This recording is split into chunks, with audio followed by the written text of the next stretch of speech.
And very many times the answer was Rogers. So they went back to CBS and said, it seems that Rogers would be the company to buy.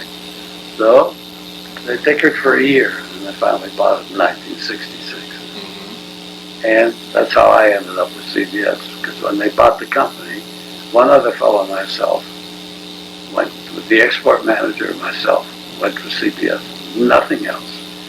And I want to tell you that first year was murder. They moved the plant from Cleveland, the warehouse from Cleveland to Covington up to Dayton. All brand new help. And I used to go down every Monday morning. I was still living in Cleveland and try to teach these people the drum business. The drum business from the standpoint of filling orders. The factory remained intact, thank goodness. And I'd get phone calls from people. Ben, what the hell's going on there? I said, why? I ordered a pair of hi-hats and I get one cymbal. So the order called for one hi-hats. It so happened that the computer that Fender had set up, the CBS used Fender setup, they didn't have any measurements. I shouldn't say measurements, units. Everything was either 1 or 2 or 3 or 12. So when it came to the drums, you had to have one pair of drumsticks, or one pair of hi-hats, or one cymbal. So if you ordered a 20-inch cymbal, you had one cymbal. But if you ordered a pair of 14-inch hi-hats, you had a pair. But there was no place on the computer to put in the unit measurement, so it said 1 hi-hats. So the people not knowing anything about the drummers, the hi-hats were tied together, they separated. Yeah, but there was a bunch of little things like that. Oh. A zillion little details you had to go through. We used to sell lamb's wool cymbal pads. You buy the pads, or you buy the straps, or you buy the complete set. Well, so if we had stock on pads and we had stock on straps, we didn't need a stock on a set. If you knew the drum business, you picked a pair of straps and a pair of pads, you put it together, you had a set. They used to back order them because they couldn't find the sets. This went on for a year. We finally got it straightened out. But can you picture? Oh, sure. You know, that's like taking a guy that works in a dairy and put him into the Chicago store and tell him to sell drums. You know? And after then, in 1969, they moved the plant to Foley. Lock, stock, and barrel. I think 25 trailer loads of stuff. And we occupied the same factory that Fender had. That CBS had built a beautiful plant in Fullerton, and there was room for the drum plant in there too. And that's how we ended up in Fullerton. So we had Dayton, Cleveland, Fullerton. That's why all these different addresses come in. Yeah, and I noticed too in talking to different people that are interested in the vintage drums that they'll ask specifically for usually Cleveland, I think. That was still made in Covington. Is that right? Oh, sure. We only distributed them out of Cleveland. And then after Cleveland, then it was Dayton. Then from Dayton to Fullerton. But I run into some funny, should I say funny or exasperating cases where they insist that once CBS took it over, everything was cheaper. And I said, no, I worked for CBS, don't tell me that. Oh, yeah, the shells were just, the shells were not different. They were exactly the same shells. We continued buying them from Keller. We continued having the metal shells made in Dayton by these spinning. So as far as the process of making them, it pretty much stayed the same then? Sure. Yeah. We sophisticated it. We got a lot of new machinery where things we used to do by hand. Like when I told you we first started with the Swivomatic, they were made out of steel. The knobby units were made out of steel. They weighed a ton. Then we went into casting. Took a lot of the weight. So guys used to say, oh, the drums are lighter. I said, no, the drums aren't lighter. The metal parts that go onto the drums are lighter because we switched from solid steel to castings. Then we also took the springs out of the lugs. Now this lug you showed me, you notice there's a little spring embedded. What is that spring for? You know? Keep the right.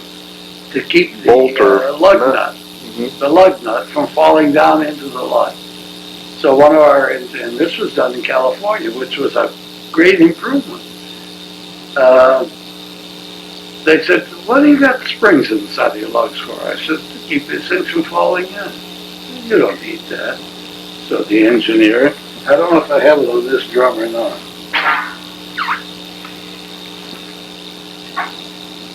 No, see? Now this has the springs in it. What they did was put a little groove in there and put a C-clamp, and it held this from falling in. We did away with all the springs. Now, a spring doesn't weigh a lot, but if you stop to figure that on a floor tom-tom or bass drum, there's a lot of springs, it amounts to a certain amount of weight. We're the only company that ever did that. Then you also have the problem of the spring making noise inside the lug, which is why this one has padding, and some of the older drums do still have padding. I had one guy in Cleveland that I played with after I retired said, you know, I get a certain amount of noise out of my drums. It was a Ludwig drum, which was no detriment because all of them were made that way. I said, your springs are probably rattling in the lugs. He says, well, so what do? I said, well, let's take them apart and put some felt in there. He says, what do you mean? I said, all you got to do is keep these lug nuts from falling in. That's all the spring is for anyway. So I helped him. We took all of his drums apart and did that, and he was so happy with it. But what our engineer at CBS just put a little groove and put a little C-ring on it. Made sense. Now, what happened in Covington, and you know, getting into bass drums here, the average T-rod on the bass drum is either pressed or soldered. The handle is soldered onto the rod. Yeah, I even forgot where things are in this catalog.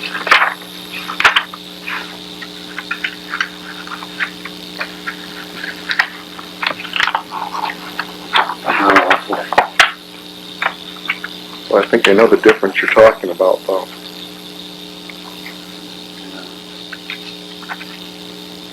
Oh, here we are. The average T-rod is either pressed onto this rod or soldered.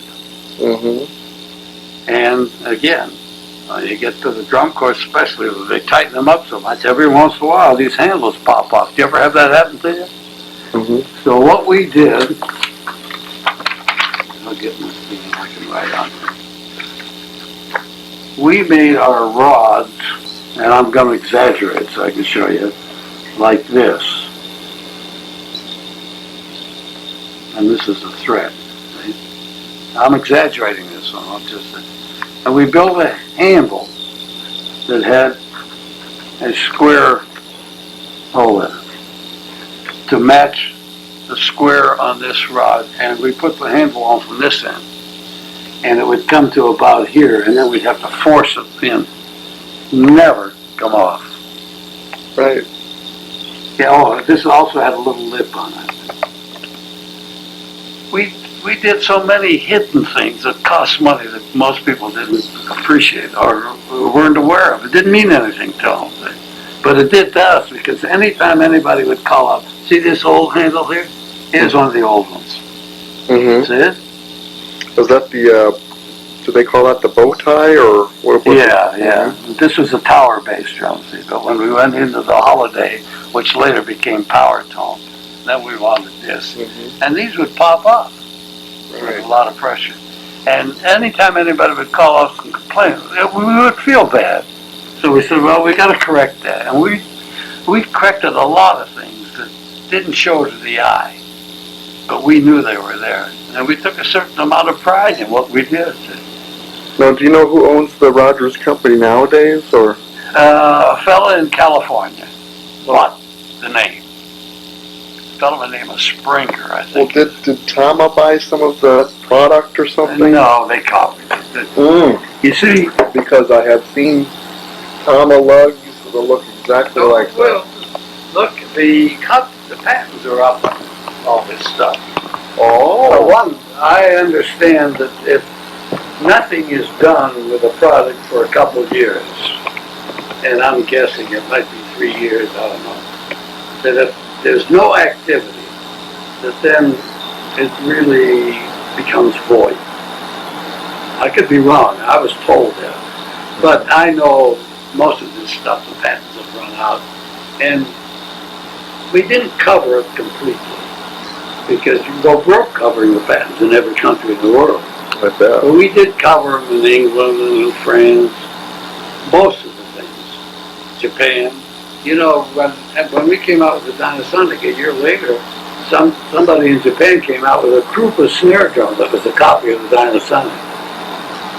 Fortunately, we had a patent covered there, and we had to stop. But they called it a Krupa snare drum. Huh. But eventually, those things run out, as you know.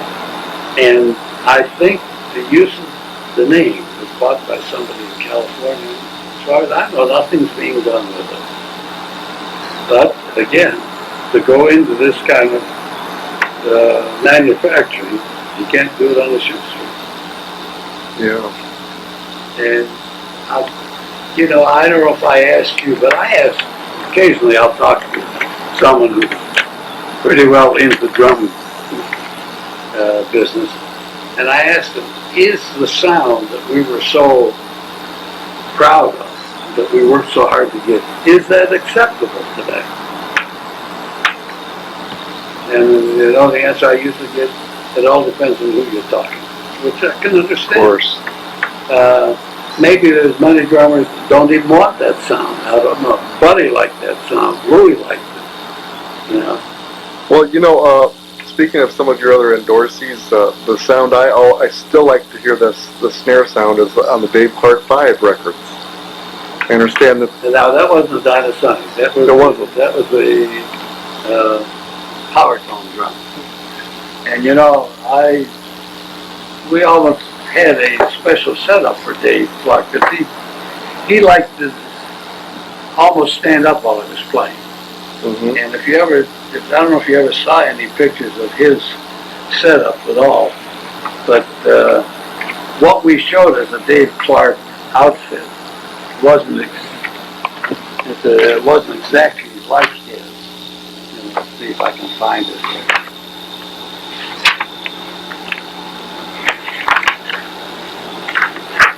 Here, the Londoner outfit. This we did because this is what was needed. But with Dave, I had each tom-tom on a separate holder, like this, up this high. The average drummer would not have played that. So he agreed that it's okay to use his name on the setup like this. Actually, what we did was use a dual tom-tom holder, twin tom-tom holder, whatever you want.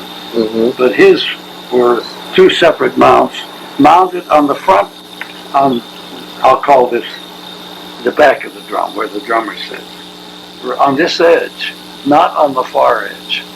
He liked his mounted up towards the front? Yeah, the drums actually, the tom-toms hung over. So that they were sitting far back then. He sat back more like. From the drum, I would say that he probably sat back about this far. He was about like this. That's how high he was. They were up pretty high. Mm-hmm.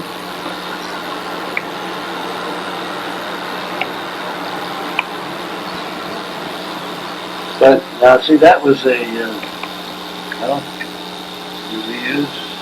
power tone snare drum.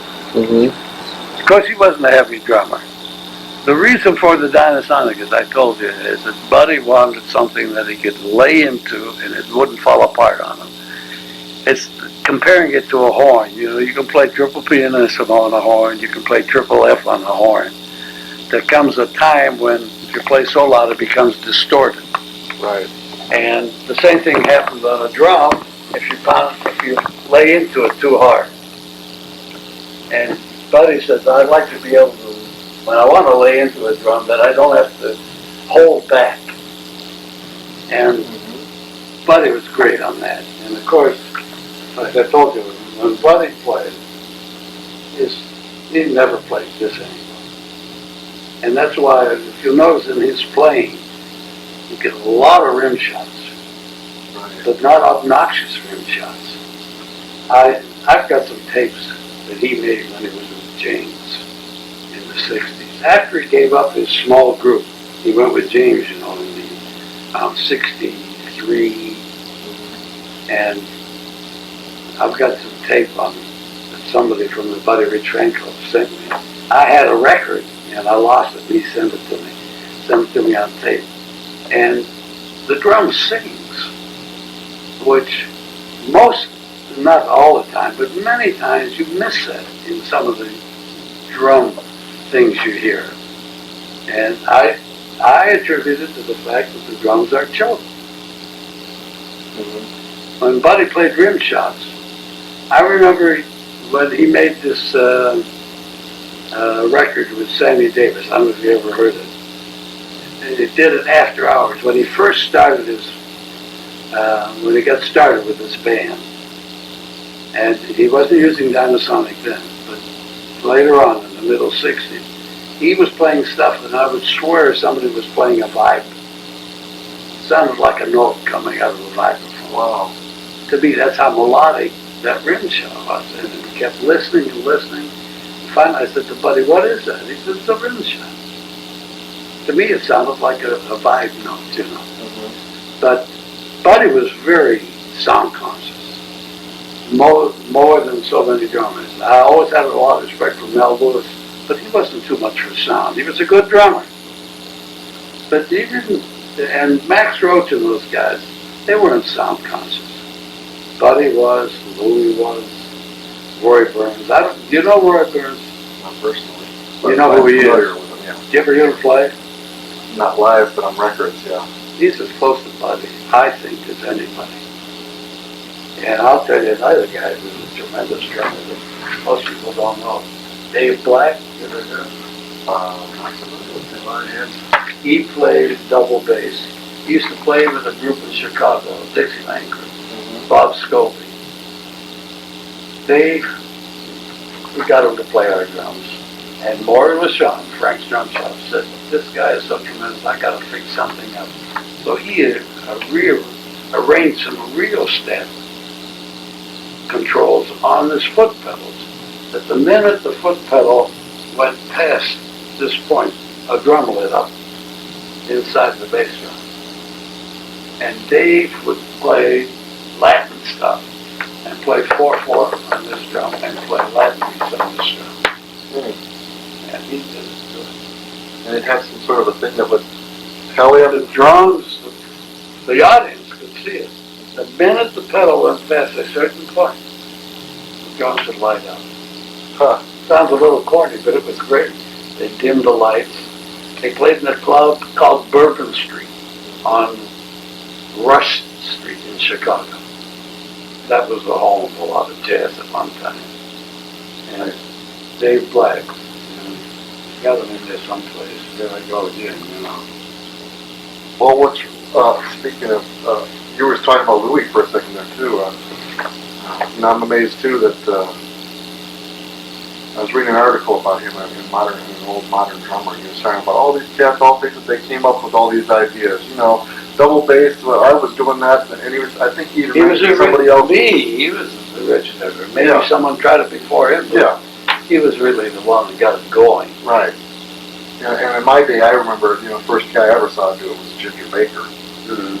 Ludwig Sr. Right.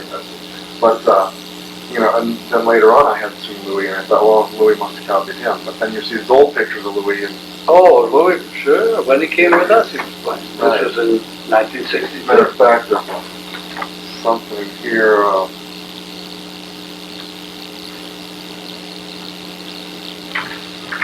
About Louie. It shows him playing. Have you seen the Star Sets book yet? It shows him playing Rogers and Gretsch. No, that was before Rogers. Yeah. Okay, but The Wayne Newton. I had this picture. I gave it away. oh, then over here he's got a Gretsch that it looks like he's got a cocktail drum in the center or something. Yeah, well, Louie's another one that loved to experiment. And there were times he would take a drum apart. Again, he wanted to see what was going on. Right. Buddy never touched him. Buddy said, showed me what he wanted, and that was it. And he called me up and said, this isn't right, or this is good. One day he called me up, he says, Ben, you know that drum you just sent me? I said, yeah. I want to tell you something. And I said, oh, now what's happening? He said, that is the best drum I have ever played on. I said, come on, buddy. He said, best drum since Rogers. He said, like that. I said, why? He said, everything is just right, like that. Well, you know, on any instrument, as much as instruments are made the same, very seldom the two of them come out exactly alike. Exactly. You're aware of that. And I said, what is it, buddy? He says, I don't know what it is, Ben, but everything is just perfect on this drum. So I said, so? He said, what do you mean, so? You know, as if to say, what do you have a complaint? But he said, every once in a while, Buddy was a Jekyll and Hyde as far as I was concerned. A lot of people didn't know Buddy and thought ill of him, or some of them would do nothing but praise him.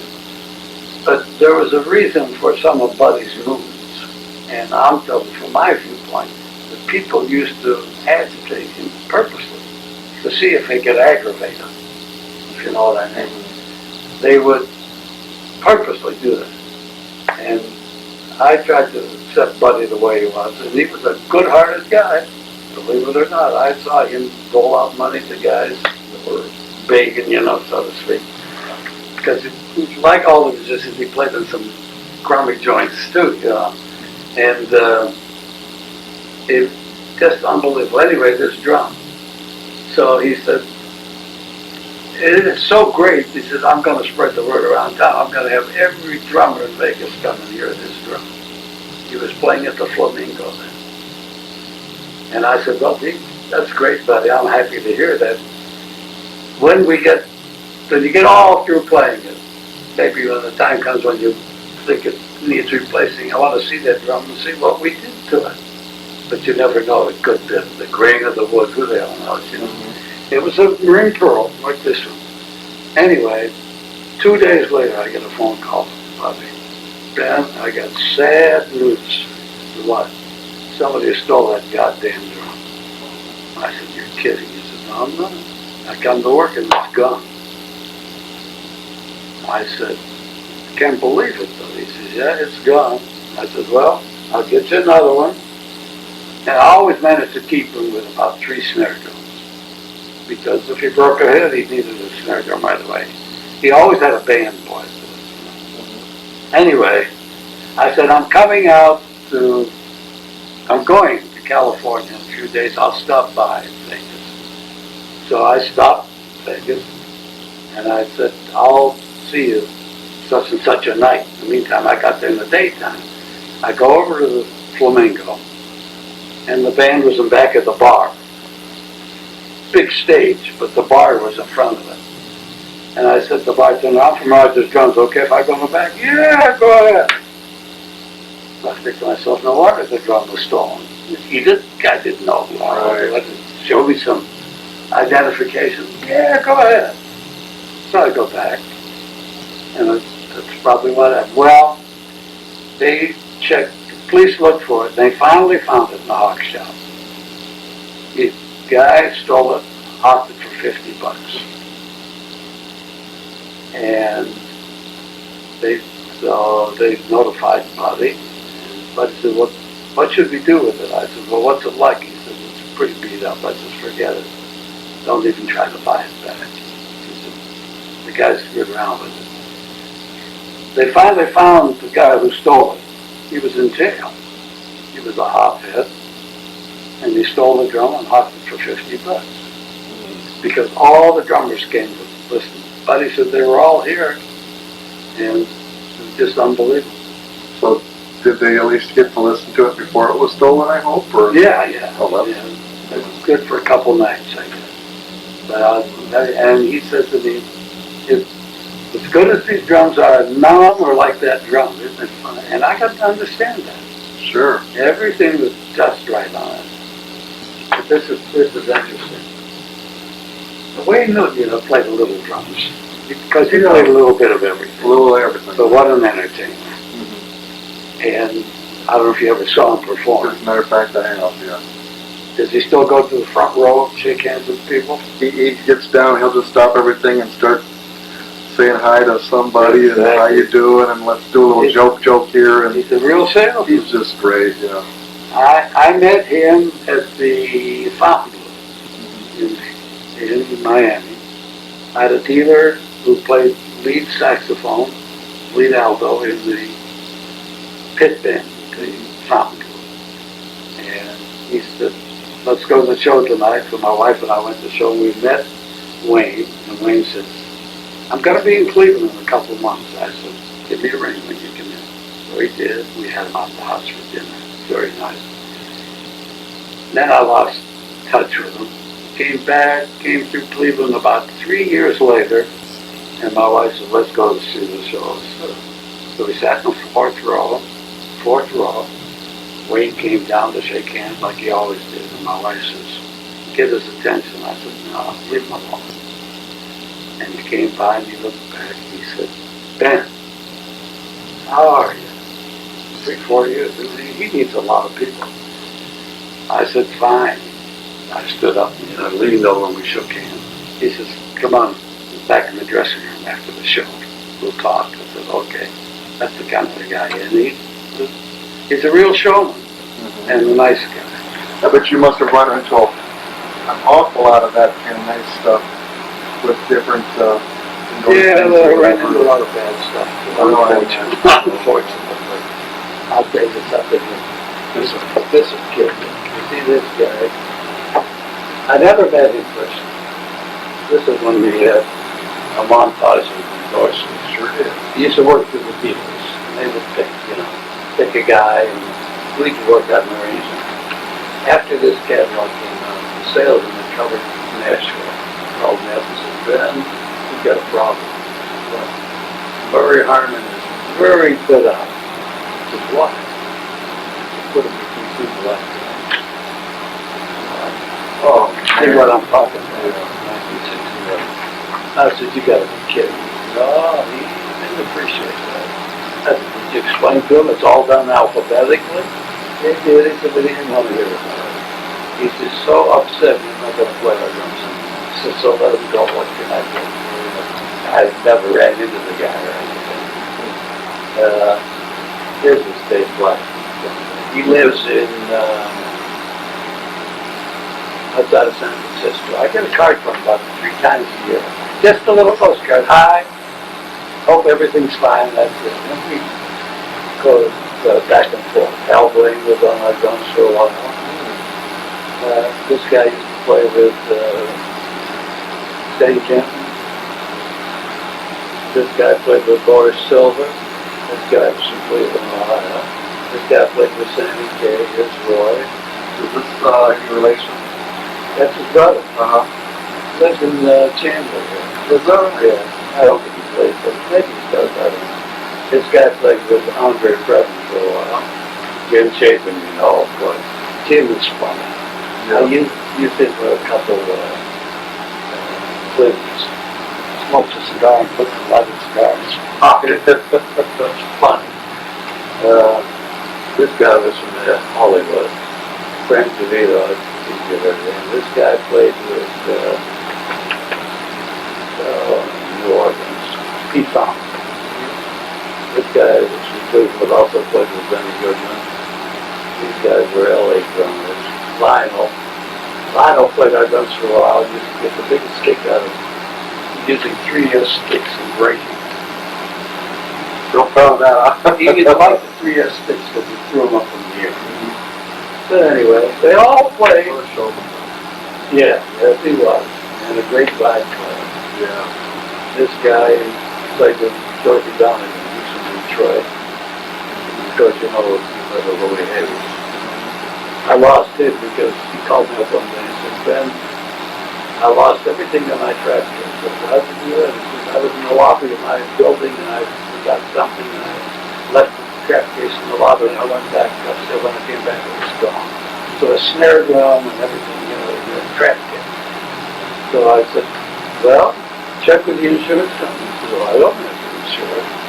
I thought you did. I said, come on, boy. Should be insured for every drummer that endorses our drum. Well, he said, if you don't want to replace them, I'll go to somebody else. So I used to run into them. Bobby Rosenberg, Pete Alpha, because I didn't advertise him enough. His Lloyd Morales played with Les Brown. Was Bobby Rosenberg in here? This was gone before this came out. I didn't advertise it enough. They said, well, then I'll go with premium. I said, well, that's not true. You know. But these were interesting days. Yeah. This kid was out of New Jersey. Very fine Venus, played a pretty big drum. So here's the one. Here's the little kid right here. When we did a show, Frankie Chevette, he was, I think, 11 years old at the time. He studied with Roy Harte. You know who Roy Harte is? Roy Harte and Remo Belli operated Drum City in California together. That's, Remo did this before he got into the head business. He just sort of fell into the head business. Like Roy Harte, is he the guy that owns Remo now? Or? No. Remo and Roy were partners, and they formed a drum. They opened a drum shop in Hollywood and had about 10 drummers in the area buy stock in the company, which was a good way that they got started. And then when Bob Evans was the first guy that started the plastic heads. And the first plastic head came out tacked to a wooden flesh hook, which was very crude. But the idea was that, but unfortunately, the guy was an alcoholic and couldn't do much. So Remo found out about it and went to Denver and bought them out. And took whatever he had back to California. That was the beginning of Remo heads. Speaking of plastic and calf heads too, in your years of traveling around and talking to all these drummers, did you find a big difference in anybody feeling like, oh no, it must be a calf head, or no, it must be a plastic head? Or, oh yes.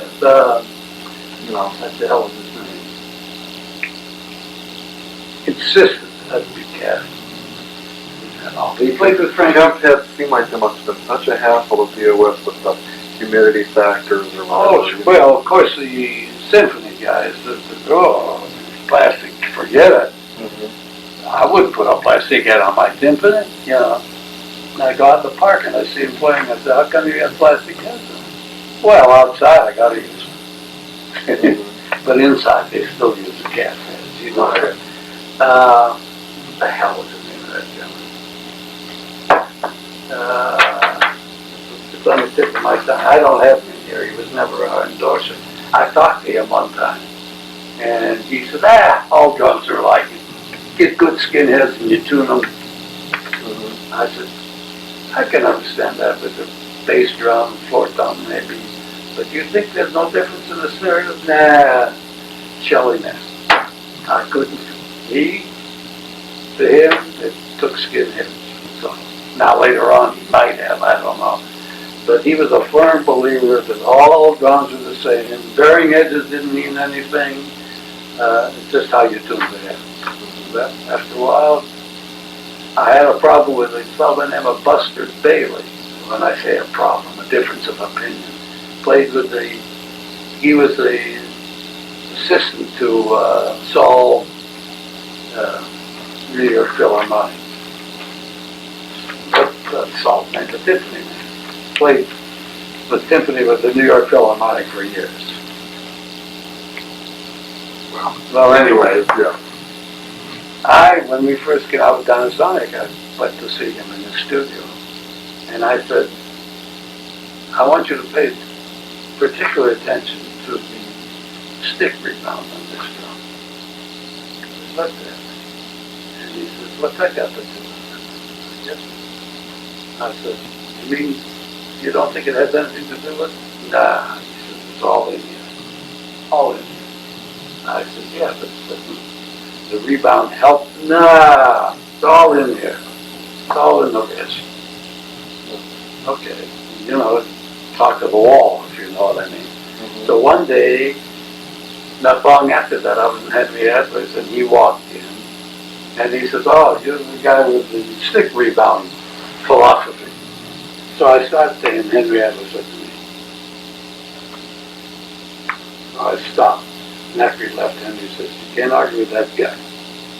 When he's got his mind set up, forget it. I said, okay. Henry was a big help to me. Henry Adler, New York. And I didn't even want to talk about it. He said, drum has nothing to do with it. I said, what kind of a snare drum do you use? I said, Billy. He said, Billy Gladstone. I said, that's a great drum. I said, what makes that drum so great? He couldn't tell me. I said, got to be a reason.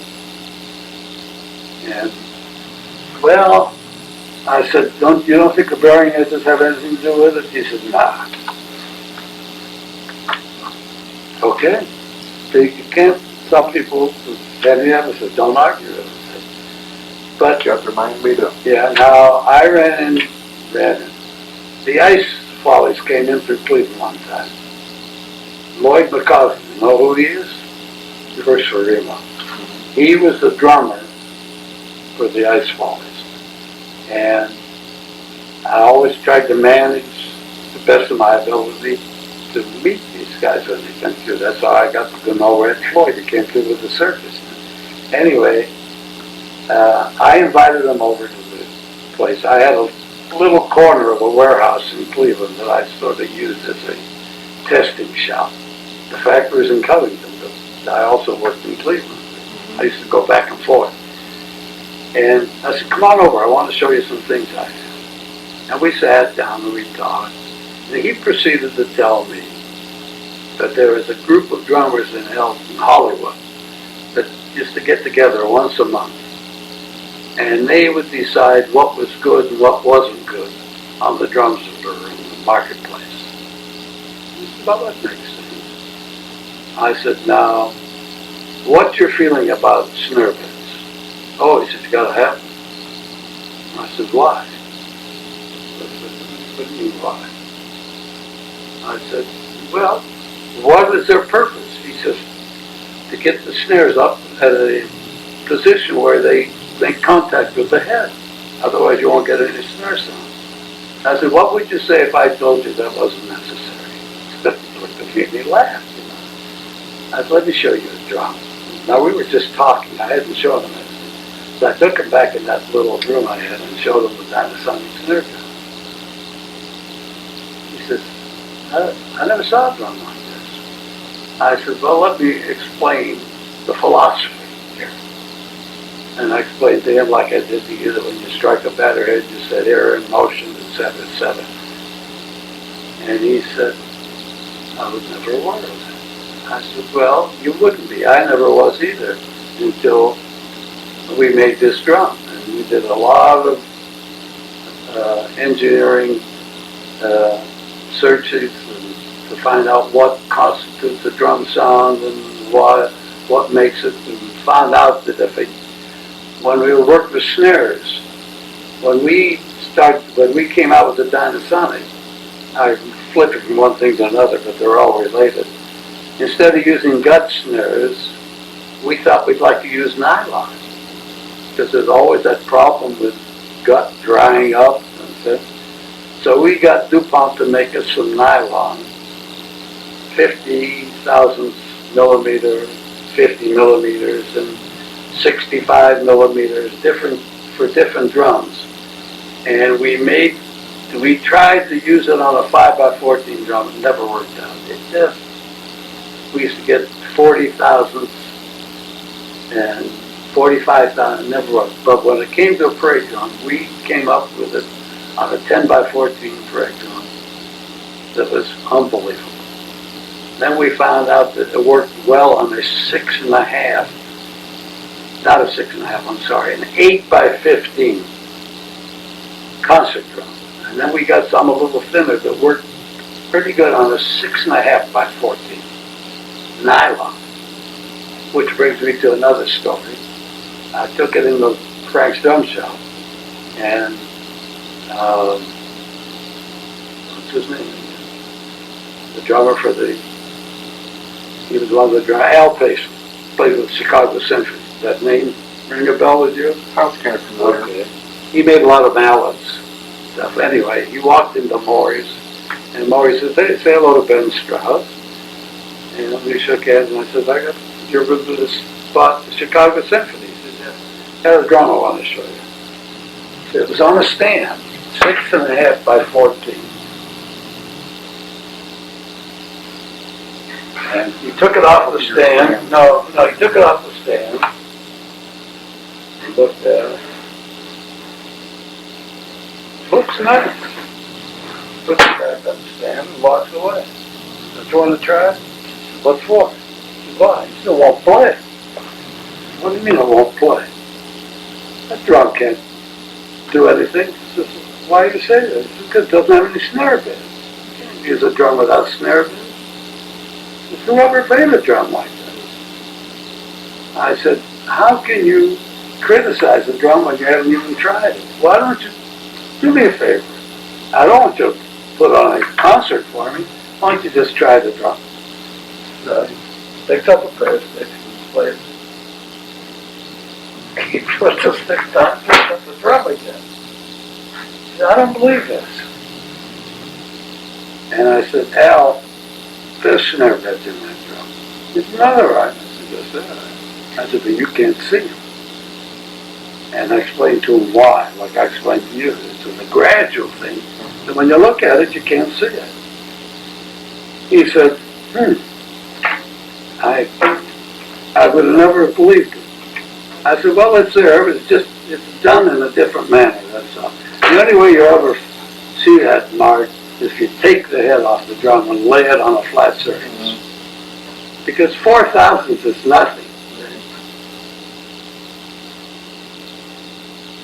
But I still say it's the smartest idea that was ever applied to a snare drum. How about wires? Do you remember when that came along, or I have no idea when that even started? Using steel wire instead of... I don't know. And you know what another thing is? The number of coils to the inch has a bearing on the sound. Is that right? And the response. And Joe Thompson figured that out. I don't remember exactly, but I think we used something like 8 or 9 coils to the inch. See, this wire, again, there are so many things in the drum business that are not made by the drum companies. The wire, naturally. The wire comes from American Steel and Wire. And of course, the butt plates on the snares are just the reverse of what they are on the conventional drum. To turn them upside down? Yeah, sure, because of the way they work here.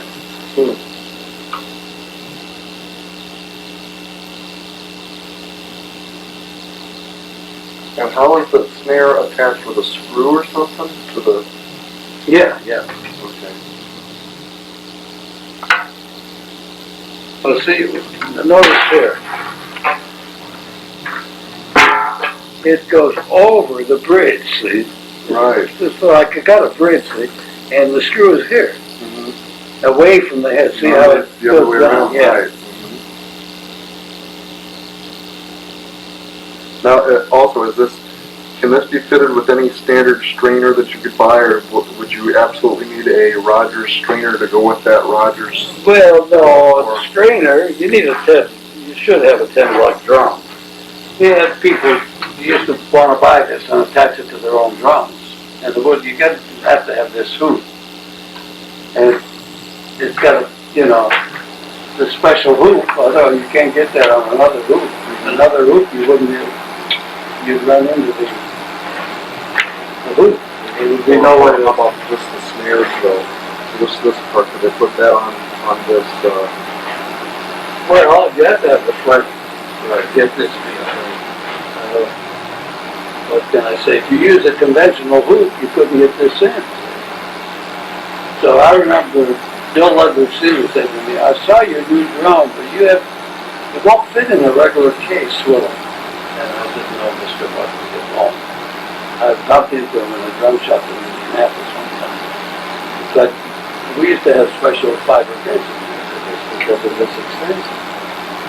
Now, another thing I tell people, when they adjust the snares, so many players have a tendency to over-tighten them. And you should be able, I'll put the drum. If you make them too tight, you won't get them. So they got to give a little bit. And I used to say, but don't touch them with your fingernails. Because the least little bend, you're going to throw them off. And I used to see guys play around with snares. I used to get sick at heart. They'd sit on a parade drum. I saw a kid do this one time, sitting on a parade drum playing with snares. And I said, you're going to ruin those snares. He said, I'm not doing anything to them. So, don't realize how sensitive they yeah, are. right. Now, you see, I'm getting response wherever I touch. Now, if these were crooked, and if I'd get response here, they'd be tight here. If they were caged a little bit. So, you want to know that they're free, and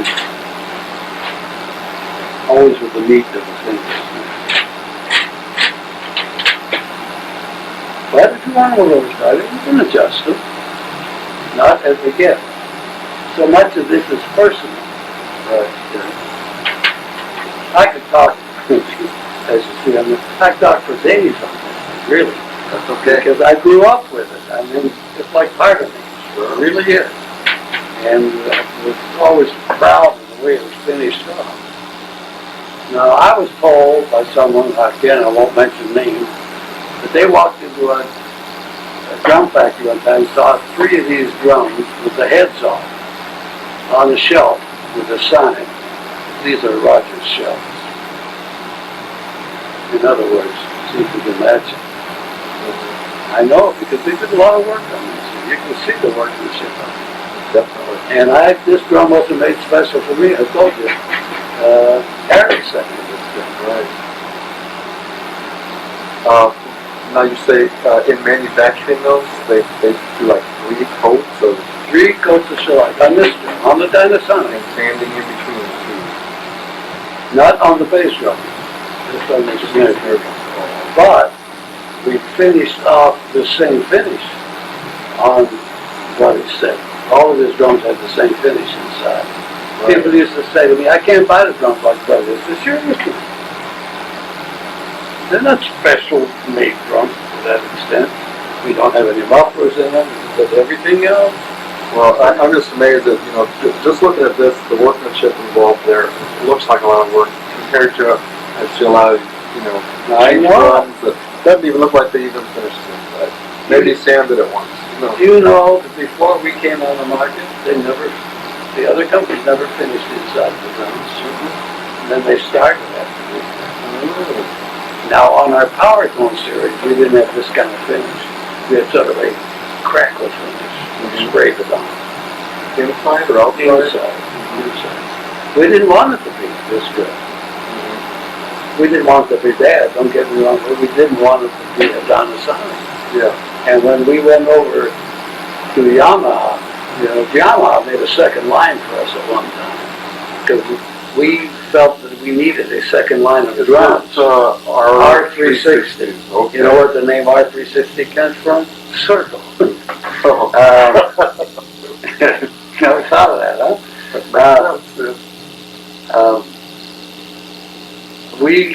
one to the second line of drums in order to compete with some of the lesser priced drums on the market, Right. but we couldn't afford to make them. We didn't want to take a guy who was working on this and tell him, make a snare drum and make it this bad, so to speak. So we went over to Japan, 3 of us. We sat down with Yamaha and asked them if they would be interested. They didn't make drums at that time. We showed them how to make the drums. There were other drum companies in Japan. You know that, I don't have to tell you. But they weren't in the drum business. We showed them what we wanted. And one thing I didn't want them to put that kind of a bearing edge on it. This is one of the most important parts of making a drum sound good. That bearing edge. And again, I'm going to tell you, it's like looking at a bridge on a bass viol, how it's fit. It comes inverted V, so to speak. Mm-hmm. And when you hear why, it makes sense, doesn't it? Of course. The lesser amount of material that touches that head, the better this head's going to vibrate.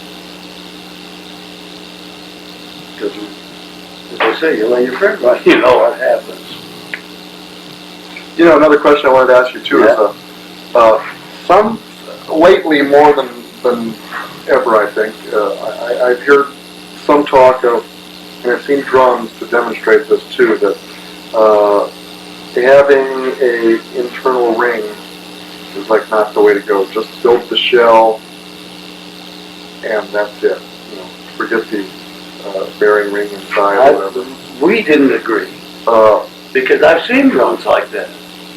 And again, in order to strengthen metal, you bend it. Mm-hmm. What do you do with a wood shell to strengthen it? Because wood adds that. That's right. You got to have something that works opposite. Right. Otherwise, because if you when wood starts to warp, we both know this, it'll bend a piece of steel. God proved it to me. Take a piece of flat steel and put it on a 2x4 and put it out in the weather and let it warp, it'll bend the steel. Mm-hmm. But you put an angle in that steel and it won't bend it. Right. It can't. But I've seen, like, I don't know if you've seen the new PV drums, for instance. No. They don't even have any screws inside the drum or anything. It's all done outside. I understand. There's a philosophy to that everything you put on the shelf detracts from it's kind of like part of what you're saying about Buddy could tell exactly where any obstruction inside the shell was. Your strainer. I'll go along with that. Anything you put on the shell detracts from the vibrating qualities of the shell. Mm-hmm. And that's why when we lightened the lugs, the new ones, with no springs in it, it made sense. But now we played around with drums like that. We played around with a drum that had no shell. Get this, we made it. When I say we, I'm talking Rogers. We made a cast, the skinny thing? Cast, almost like a circle. With the inside cut out.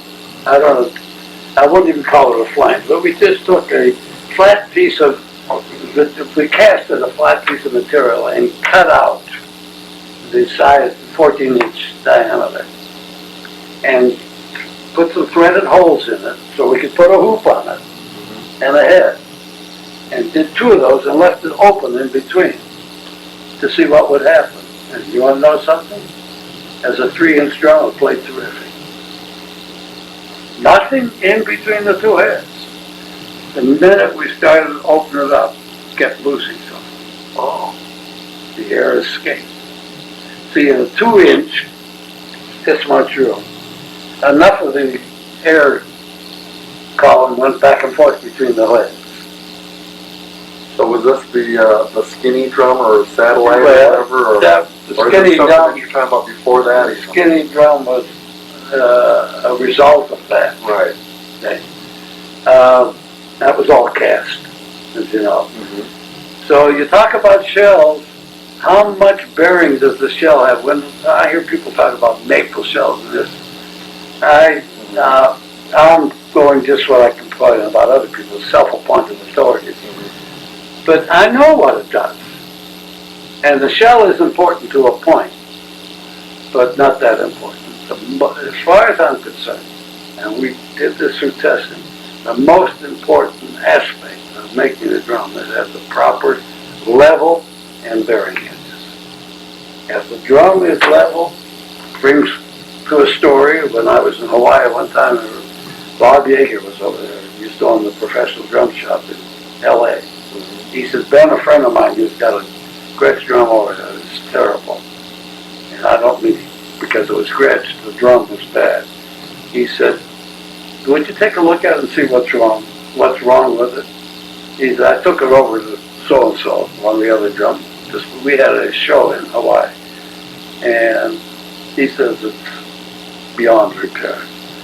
I said, bring it over, I'll take a look at it. So when he brought the drum over to me, he said, you know what I think is wrong with it? I said, what? He said, I think it's got wood fatigue. I looked at him, I said, come on, Bob. What do you mean? He says, the wood just got tired. I said, oh, come on. So I looked at the drum, and I said, you know what's wrong with this drum? No, that's why I brought it over to you. I said, I'll tell you what's wrong with it. I can tell you right now. It's out of level. Take the head off. Take the bottom head off, and I'll show you something. And we put it on, it's going like this. So you can tell it just by looking at it? Well, sure, well, you see so many of you, unfortunate, guys don't take the proper time to tension the head. Well, you know what happens when they do that, and I've watched guys. When we would put a drum together in the factory, we had little measurement tools.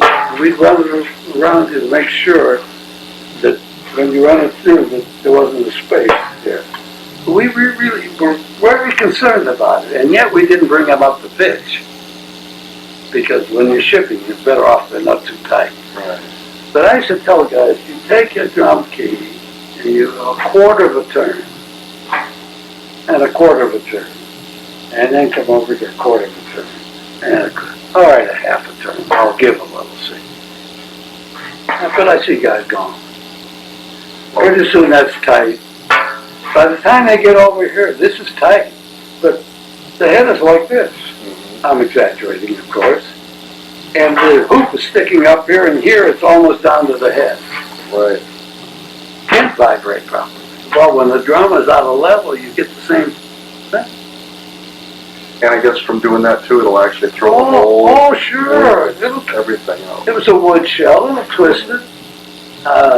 Even though we put reinforcing rings in there, you know. You do it enough, it's going to twist it. Nothing is that foolproof. Because if you take a crowbar, you can lift a building, if you know what I mean. So I used to find so I said to one guy, look, you know what you ought to do?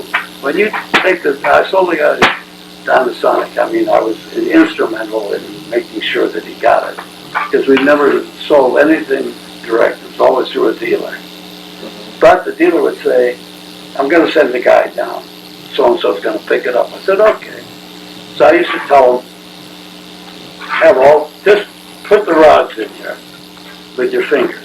Don't use a key. Just get in here as tight as you can with your fingers. So they looked at me. I said, listen to me.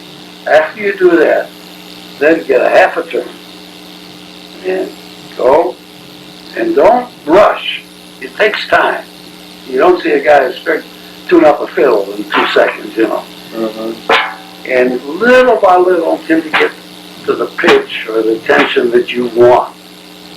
But you can't have it crooked. And I see so many of them like that. And I'm sure you do too. Yep. Okay? And like you said, in time, it's going to throw the shell out, especially a wood shell. And it was so, all you got to do is look and you can see them. I go from one story to another. That's fine. I went into a little school in Pennsylvania, it happened to be where I came from. And I had a fellow doing a drum clinic, and he said, you coming back through Kane by any chance? And I said, I hadn't planned on why. He said, I got some drums, some Rogers drums. not having much luck with them. I'd like you to look at them. I'm going way back in the late 50s, before we ever had this drum. And I said, okay, I'll come by. He says, and I can't keep the hoops on my marching drum. He had a 14 by 26 single tension bass drum. I said, well, no reason for that, I'll go see. Well, anyway, I got there. He had no crowns on the heads at all. And he was hooking the drum sling on the rods, drum rods. So every time the weight of the drum would go, he'd pull the hoops right off the drum because there was no collar on the heads, skin heads, incidentally. So I said, give me a bucket of water with some rags. He said, why? I said, I'll show you what you have to do here. And I explained to him that you got to have a collar on the head and go out and get yourself some eye hooks. You don't. And before you put the heads back on right, get yourself some eye hooks and drill a hole and something to hook the sling onto. Right.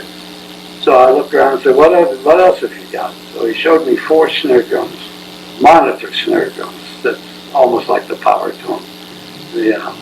In mahogany, and I see them lined up on the shelf, and I'm looking at them. Here's the hoop. The hoop. I said, who tunes your drums? He said, student. I said, why? He said, well, I don't know anything about drums. At least he admitted it. You know, a lot of band directors don't. And I said, well, you know what they're doing, don't you? He said, right. I said, they're tightening this until they can't tighten it anymore. And then they're going over to here and doing the same thing. And when they come back here, this is tight enough so they don't bother with it. So you got this. And I said, you've got that thing all messed up. I said, you got to take those drums apart. I'll do one of them for you. Take it apart and let's see if we can straighten the hoops out a little bit. They actually came out crooked, you know. And I showed him what the drums had to be tuned. See, these were kids in high school, and he didn't know anything about it. Did you do a lot of, I know you did a lot with your Endorsees and all that. Did you go to high schools and stuff like that a lot too? Oh yeah, as much as I could. I used to call on dealers. I did a little bit of everything. I had an exciting job. I really did it. I never got tired of it. I'd go to New York. I'd hit the clubs at night. I'd go call on Henry Adler in the daytime. Stand around with Henry Adler and meet the drummers coming in. Henry used to say, come over here on Wednesday. That's payday at the union. You know, there was a time when all the money went through the union. Are you aware of that? Not that much. Yeah. The jobs all went, they paid through the union. That way they kept tab on what was happening. I don't say that nobody ever got paid on the job, but very few people did. And Wednesday was payday at the union. So and Henry would say, you come in here on a Wednesday, then I'll introduce you to a lot of guys. And he did. And I have to admit that when I first started to go to New York, I had butterflies in my stomach. The hell did I know? And what really made me feel good one day when a fellow came in and said, Ben, I bought one of your drum outfits, and I'm playing at one of the theaters, I forget the name of it. He said, would you come down with me and tune my drums for me? I said, you kidding me? He said, no, I'm serious. I said, sure. So I went down, and he said, you tune them the way you think they ought to be.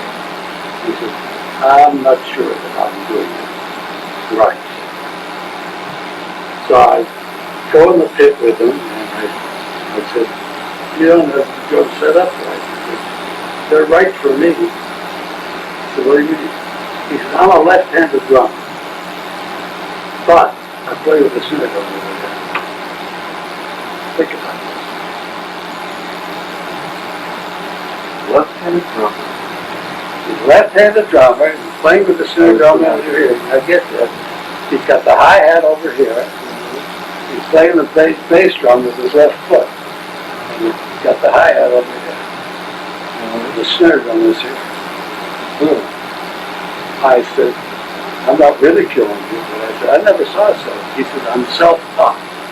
And that's the way I started, and I'm comfortable with it. And the ride cymbal was here.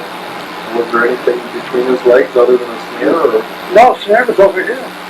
Well, because he was playing the bass did drum. he have anything there, or, I mean, it wasn't like snare and then the toms went around or something? Or? No, well, he played with good. He had the one tom, and the four tom drum was over here.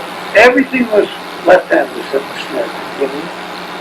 I never saw it set up like that. But he said that's the way he taught himself. And then he took lessons, but he never changed that because it was comfortable. You see some odd things, you know. Oh, yeah. So he tuned up his drums for him? Yeah, and I thought, well, I guess I'm qualified now. Because that was in the beginning, in the early 60s. And I used to go to New York maybe half a dozen times a year after that. But, and I used to attend quite a few music educators conferences. And I would get a chance to talk to the band directors, different things. Because I understood from reading about the Ludwig company, that was he was very big on that. They were out there into the schools. Well, you see, Bill Ludwig Sr, again, that guy deserves a lot of credit. He started out in the drum business when there wasn't much of anything. I am told that the first bass drum pedal was something that hung from the top and the bass, you know, on a sort of like on chords or whatever it was. Yeah. And he naturally went on and improved on that.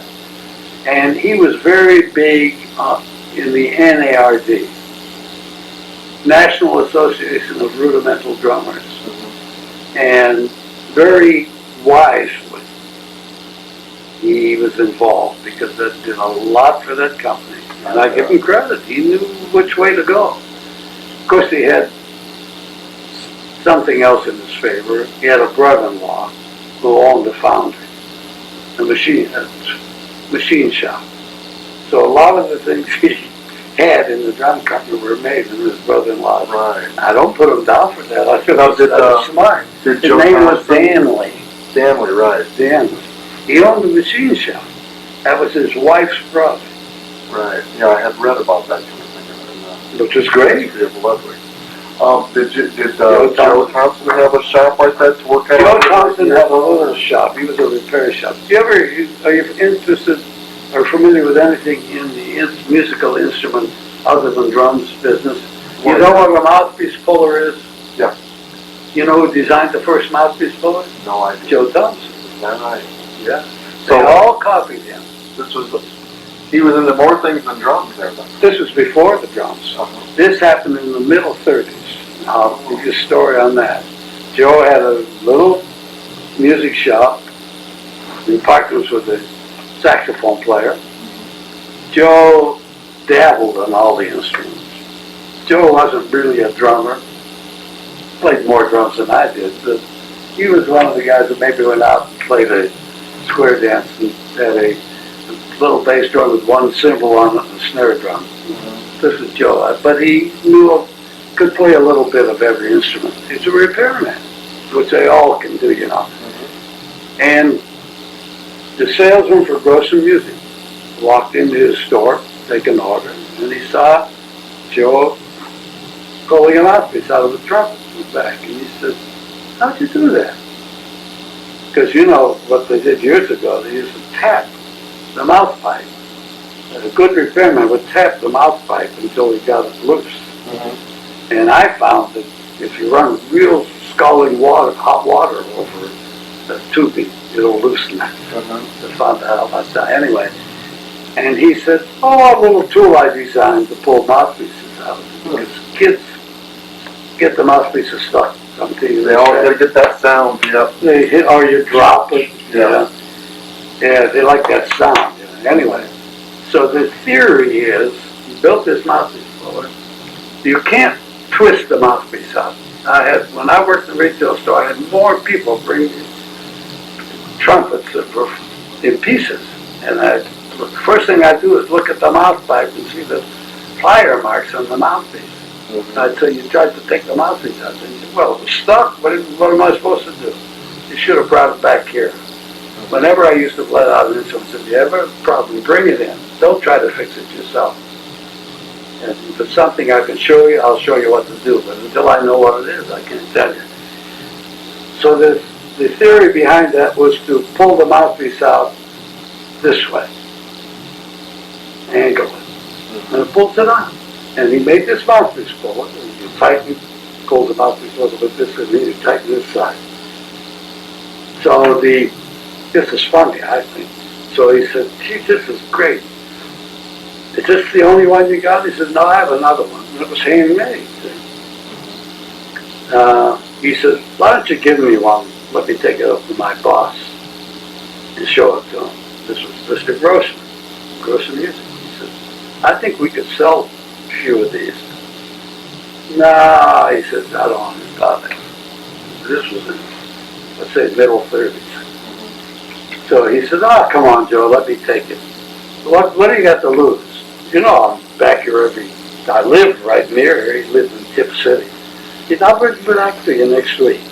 Nah, he says, I don't want to get involved in any city slickers. Now, this is a little town, 2,500. Joe was probably a farmer to begin with, you know. And he convinced him to give it to him. He took it out and showed it to him. This is great. So they said, Joe, can you make some of this? He says, yeah, I'll rig up a casting. We'll form and we'll cast them. And he did. And that was the original mouthpiece puller. They still have one at the college here. Because I got my mouthpiece stuck one time and I used it. That was the beginning of Joe Thompson's association with Mr. Grossman.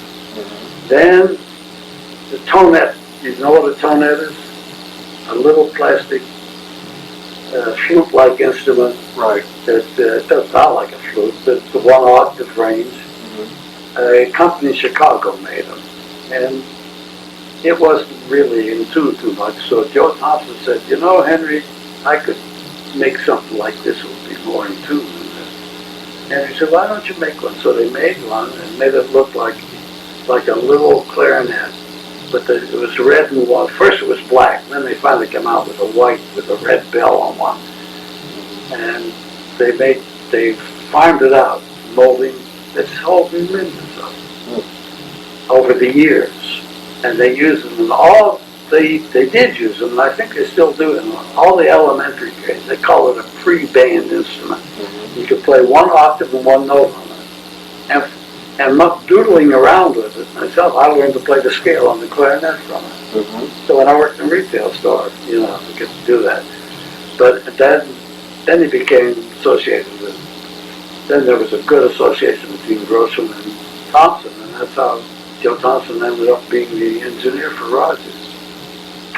Great. Was there, did you say you had some more pictures or something too? Yeah, actually, yeah. Before I run out of this tape, get some of those on. Here's what you'll get.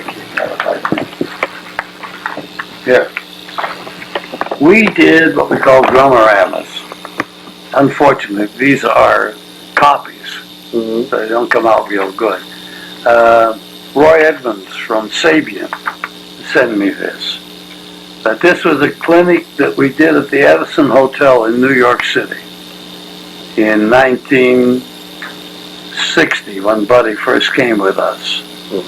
And this is a list of many of the drummers that attended it. Was that in New York or Chicago? This is New York at the Edison Hotel.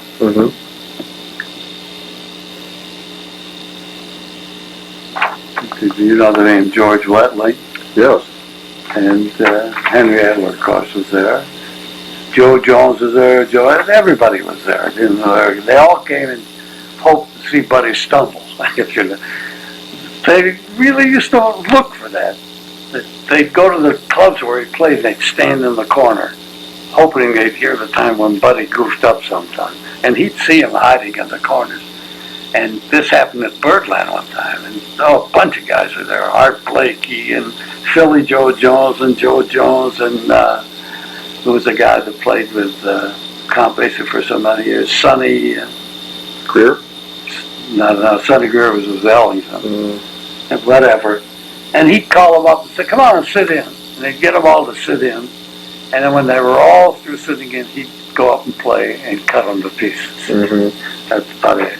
And the manager of the club come up and said, you're still a ham at heart, aren't you, Buddy? He said, what are you talking about? But that was cute. That was in New York. Fantastic to be there. And this was a young fella who played with Jack Teagarden. A guy by the name of Ronnie. Here I go again. And he ended up in Detroit. Yeah.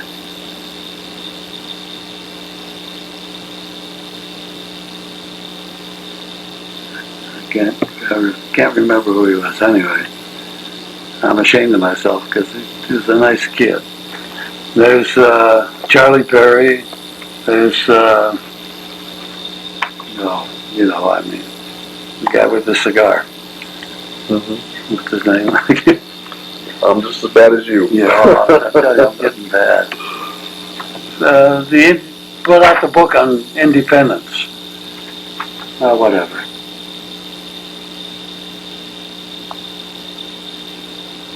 Jim Jekyll. Jim Jekyll. That's close. And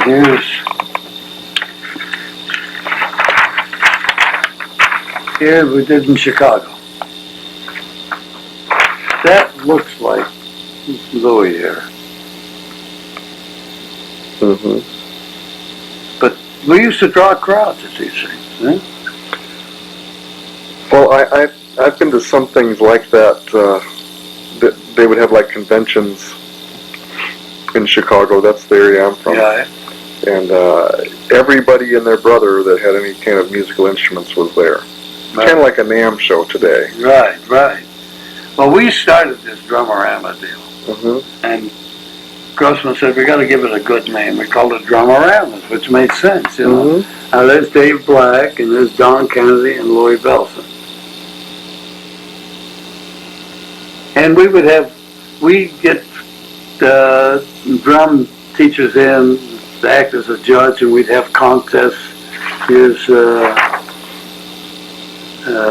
some guy here. We gave him a drum, I think. Scott Lang, winner of the swing drumming contest. See? And I think the prize was a snare drum. Here's the guy who won the rudimental drum deal. You must have had a chance to meet just about every famous drummer in the world, probably. Well, yeah, I knew at that most of time. them. Yeah, I knew most of them. Did you know Billy Gladstone too, or did you ever get? No, I never got to meet him. That was a little bit before you, yeah. That guy seemed like he came up with some innovations too. Well, he was one of the first ones I think that came out and really realized how important a bearing edge was on the drum. But unfortunately for him, he still had the conventional snares. I say unfortunate because I ran into an army band one time that had 2 Billy Gladstone snare drums. And I said, why are you using 2? He said, well, they have gut snares on. We're using one for soft playing and one for loud playing. I said, well, why is that necessary? Well, he says, when we play loud, we got to have it up tight. And if it's up too tight, we can't play soft on it. I said, how would you like to see a drum that would do both? And I took him over and showed him the Dynasonic I had with nylon snares. I said, would you like to try it on your concert? Well, he says, the drummers aren't familiar with it. He says, but if you bring it over, I'd like them to look at it. But I could never get them to say, well, that's what we ought to do. But see, we were fighting tradition. One of the most difficult things, particularly in the drum business, in the whole music business, but the drum business, is to try to break tradition. And we were fighting this all the time with our innovations. I bet. And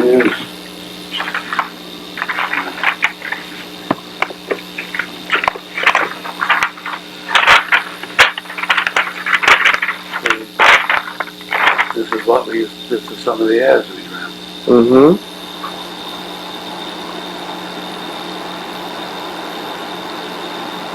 Now here, see, I don't have any pictures, unfortunately, but of the deal in Hollywood. But we did this in Hollywood. Mm-hmm. Did you pretty much cover the whole United States in all of your sales or whatever too? I covered. See, before we became part of CBS, I roamed the country and even the world. I even went to England and did 2 weeks of seminars with English drummers and covered 9 cities in 2 weeks. Wow. And we'd go into a club and have a trio or a quartet, and after the gig, so to speak, we'd get in the car and drive to the next city. And we'd travel between 2 and 6 in the morning, and we'd sleep in the daytime and then do it again. I was in London, Manchester, Cardiff, Wales, Birmingham. We did clinics. Mm-hmm. The reason I did that is before we got involved with CBS, we had a distributor by the name of Boosey and Hawks in London. They were a music publisher, but they were also musical instruments. And they made many instruments for the British Empire. And at that time, if you remember the saying, the sun never sets on the British colony, they sold instruments all around the world. Right. And we licensed them to make Rogers drums for Europe. And I went over there and showed them some of the features that we incorporated in the drums, showed them how to set up their tooling. And then after I did that, I went around and did the seminars for 2 weeks. They had me on TV station over there, and this I'm talking about in 1959. Mm-hmm. So that was interesting. Yeah. What else we got? Oh. And one fella, there used to be a drummer, used to be, maybe still around, played with Ted Heath by the name of not Andy.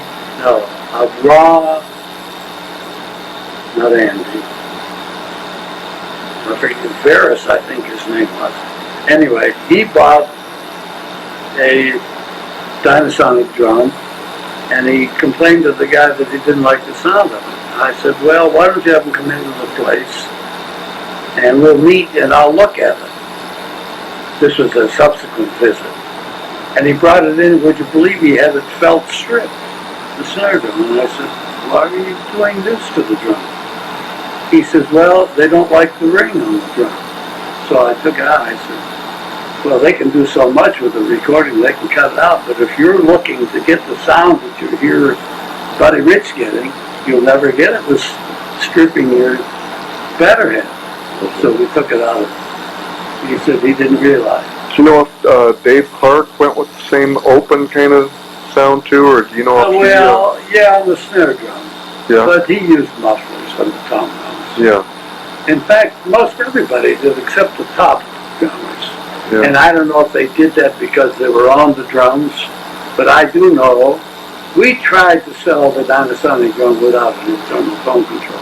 And we got nothing but a lot of flack from the dealers. The guys come in and they want to know where the hell is the tone control is. And we said, well, we don't want it on there. Well, they won't buy it without it. So we start putting it on, against our wishes, so to speak. But what are you going to do?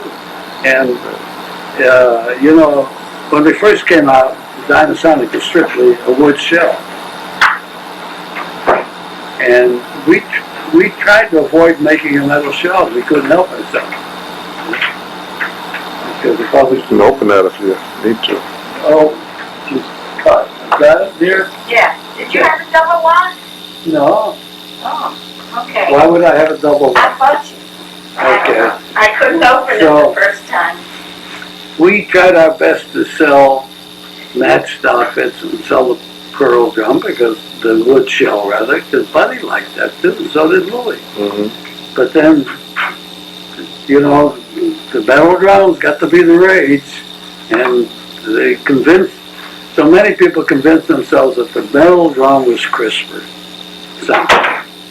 So after a while, we said, well, why fight it? So we got these fabricating company, the spinners, to make us some little drums. Because they were making our hoops for us, and then we went into the drums. Excuse me, Yeah. did you offer this gentleman something to drink? Yes, you did. Very, very good I was host. so Thank busy you. talking, I didn't offer them Well, I anything know else. you're carried away. Yeah. I know you. So, we sold more metal snare drums, but we would have preferred to sell more wood shells. Well, nowadays the wood shells are certainly in more demand. Isn't it? But again, I'm going to ask you what I brought up before. Is this the sound? So many of them don't get this sound. I go to the college, the drummers in there, they don't want this sound. They like it a little more dampened. Yeah, they're more on the rock side, these guys, you know. But now they can do so many more things with microphones and. Yeah, I know. And another thing I don't understand is I see the guy sitting there and the drummer's like this. And I'm looking and think, how does he play it? Because I remember Buddy and all the guys always had the drum like this. And these guys are sitting here playing. And this one fellow in particular is playing the conventional grip.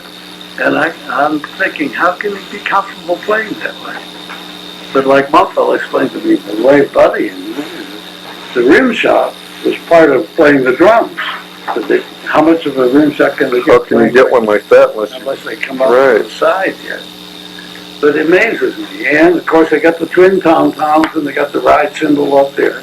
And of course, I'm not the last word in that, but being around Buddy so much, and I picked up a lot of things just watching Buddy, not being a drummer, and Roy Burns the same way, that I could see that what they did made so much sense, comfort-wise.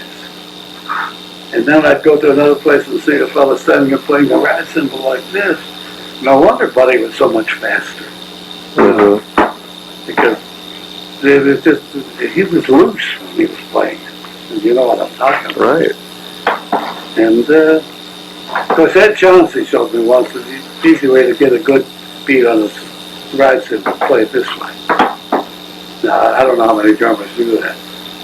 But he said it's amazing how much faster you can play. And he played it that way. He was our endorser for a while. I had practically everybody except Ed Thigpen and, of course, Gene. Off and on, I had a lot of the guys. But some of them didn't stick with me too long because once we got together, I was having difficulty working with some of them. They would want you to experiment with a lot of things. One fella had me make a drumstick with a little piece of felt on the end. I says, why? He says, well, when you're playing on a cymbal, you want to turn around and hit the tom-tom. It sounds good. So I said, okay, I'll make it. Then he wanted me to mark it, and I said, I can't market this. I even made telescopic brushes for Louie, which never really balanced good. But it was a drumstick, and we drilled a hole through the center of the drumstick and inserted brushes in it.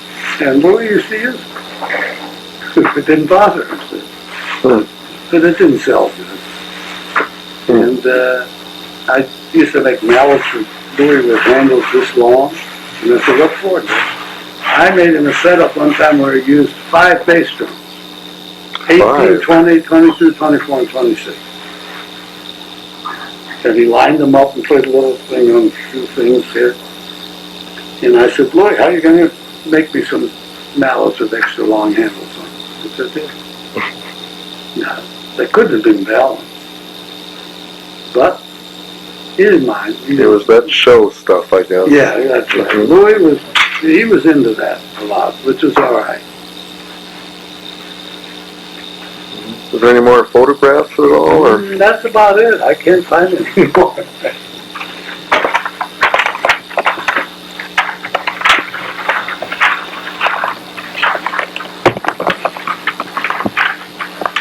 Let me see if I can find some more.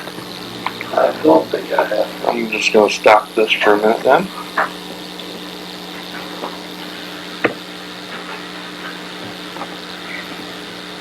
Do you have any messages you'd like to give anybody like No. John Aldridge or Well, I spoke to Harry John. or, you know?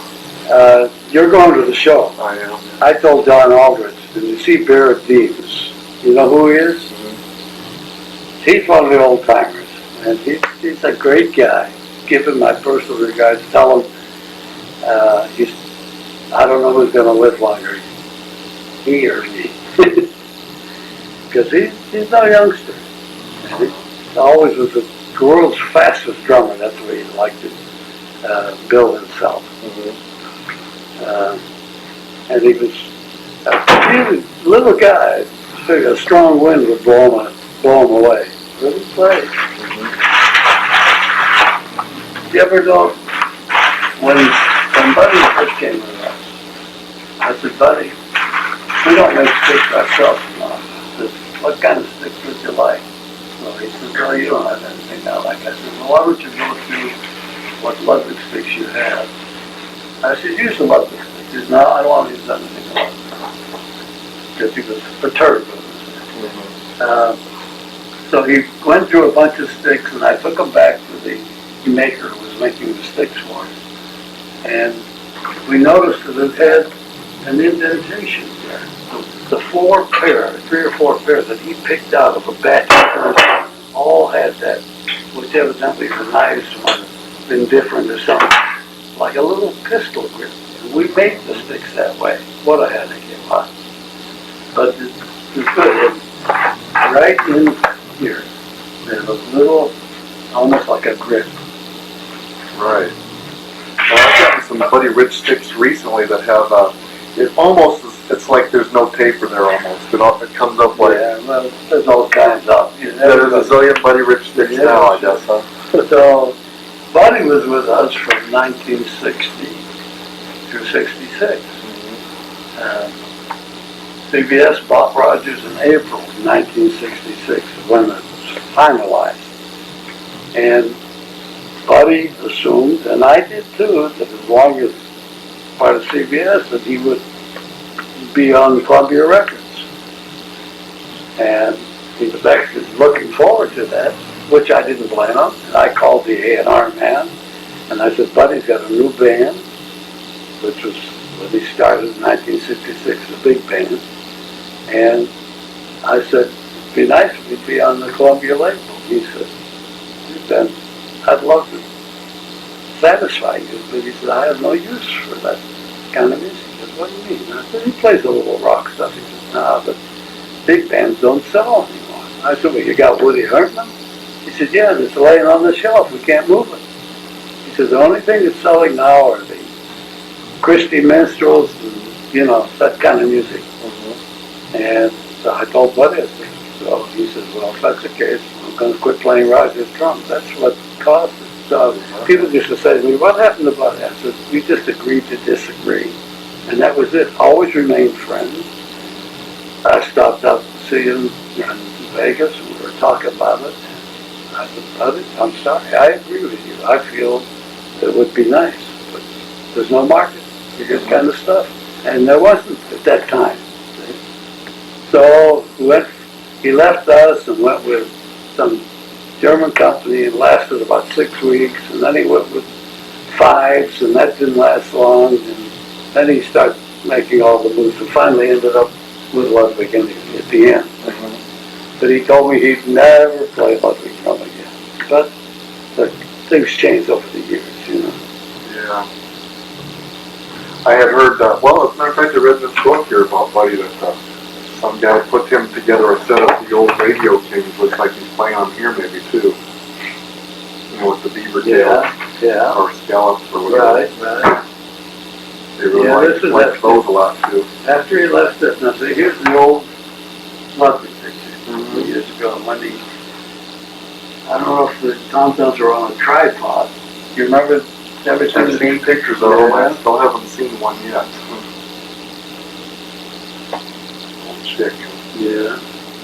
He had still coming off of, isn't it hanging? Yeah. Yeah, this is interesting. Not to get off the drum thing too much or anything, but and you can go ahead and look through that. That's all right. No, I've just been really listening a lot to like Louis Armstrong lately, and I always liked Louis Jordan too. I don't know if you ever had any chance to run into those guys at all, being a trumpet player too. no. I tell you, once I got in the drum business, I put my horn away and I didn't touch it for 24 years. Is that right? And when I retired, my wife said, "What are you going to do?" I said, "I think I'm going to take up the horn again." She said, "I don't believe it." I said, "I'm going to try," and I did. But I didn't touch it for 24 years. I didn't have time. Because what I used to do when I first go out on the road, I'd come home, pick it up on the weekend, and then I thought, what am I trying to prove, you know? You can't just pick up a horn once Well, a lot of every 2 guys, I weeks. guess, will lose the lip, as they say. Sure you lose it. It took me a while to get it back, and frankly, it never came back the way it was. But I get by with it. I have fun. We played last night. We played for an organization that takes handicapped kids out on the river. Gives them a day. Then they have a dinner. And we played outside last night. We don't like to play outside, but we did it for this. Called the River of Dreams. That's the name of the organization. And the group that I play with in town, we play quite a few charity affairs. And we donate all the proceeds to charity ourselves. We don't take the money. The band is made up of 8 retired people, and the rest are business and professional people. So did you have any certain views on some of those other certain drums too, like the radio change? Some people are just kind of nuts over them lately. Well, Or the well, I had to be partial towards Roger, of course, you know. yeah. And after what I have showed you today, I always felt, and this wasn't right of me, I felt that the other drums were a little inferior. Well, after having you explain some of the things to me in as much detail as you have, I can certainly see your point. None of them went into that. There's nothing to be against anybody else. No, they really, they felt that this is good enough, and let it go at that, you know. I see certain things, like the swinging on drums today. The old swinging isn't around anymore anyway. Right. Incidentally, August is moving the end of the month. Did you know that? I noticed that he's moving. I wasn't sure when. But He's going to do some work for swinging, but that's a whole new bag. Now they have 2 pairs of spurs on their bass drum. Have you I've seen seen that, yeah. Why? What does it do? Figure that out when I seen it. Well, now, when we first got to sell Henry Adler drums, he was handling swinging them most of the time, and leading. And your coffee for it. Okay, force it, would you? Yeah. You want a cup, huh? Is there a cup of coffee? Oh, I guess It's instant coffee. That's all right. Okay. You like it kind of strong? However you make it's just Okay. fine with me. Okay. So he used to say, don't mount anything on the drums, we'll do the mounting. Memri-Loc was that way for a while, but then he permitted us to put the spurs on, but he would never let us put the tom-tom always on. I said, Maury, you end up putting it in practically the same place anyway. It's easier for us if you let us put it on because it goes through the regular assembly line. No, I like to show the guys where I'm going to put it for them.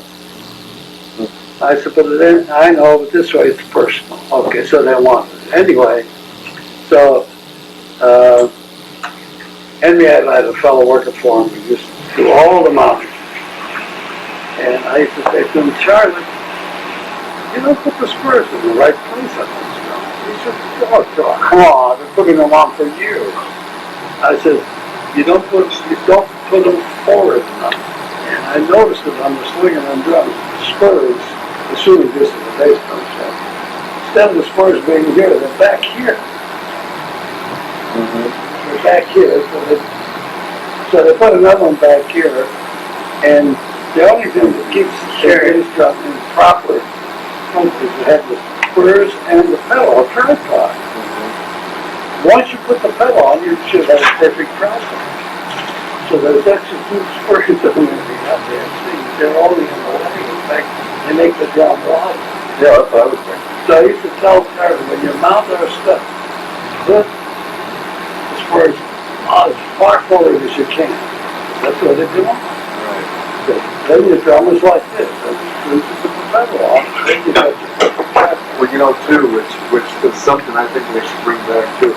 If you were pointing out about Chick Webb set and a lot of those older sets, it's all just on a rack.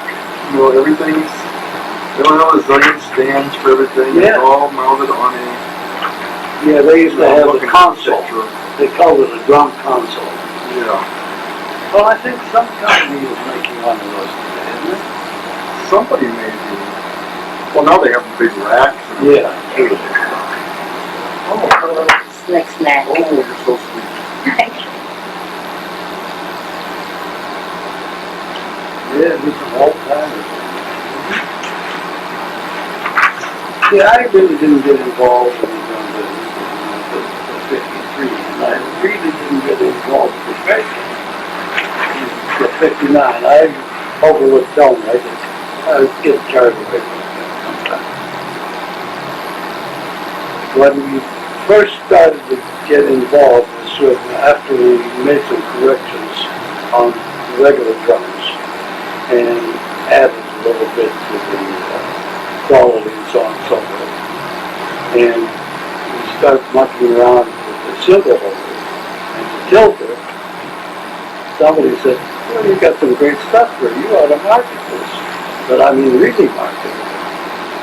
At that time, we had very little intention of getting involved in the professional field. But when we came out with the Swivomatic, everybody thought it was so great. We thought, well, maybe there is a market. And we were almost, when we first came out with the drums, and we used to show them at the NAMM show in Chicago, we were almost ridiculed what we had, because there was nothing professional about it. We just showed them, again, for the dealers there. Those dealers who couldn't get Ludwig Sr, although Ludwig sold directly to everybody, so did Slinger. But in some towns where they had a good dealer, they sort of kept us to that dealer.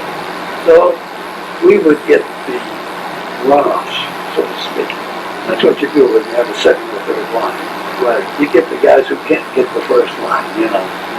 So one of the fellas came into our room, and Mr. Boosey was very active in the American music columns. Does that mean anything to you? He did a lot of work for that. You know, that was promoted the industry as a whole. And because of that, everybody in the business knew him. And he was president of the Wholesalers Association a couple of times. That's the guy right there. And one of the competitors, which I will call now a competitor, came into the room and looked at stuff on the floor and said, not bad for a bunch of toys. And there was no need for him to say that. And Mr. Wilson turned red in the face. And he said, did you hear that? And I said, yeah, I heard it. I said, that was unnecessary remark. He said, but I said, you know what? You really want to go to work? Like that. We'll show. And that's how we really, that's one of the reasons we got into that end of it. Yeah, from what I understand, it was originally almost like a tax write-off thing. Oh, let's just... Well, that's a more of the nonsense. But who knows? Yeah, then, Gotta get a shot of this picture here.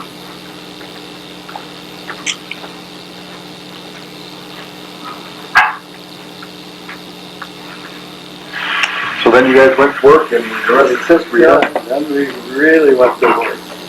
And I'll tell you, Boris Auge bit on my side of it, and to show you, no, that's all right, don't worry about it. I'm not as, I'm not as critical as some of the collectors are on that. Well, thank you. What was I going to say? Memri-Loc. Yeah, tax write-off. You should have seen the money that was poured into that thing. That was some tax write-off.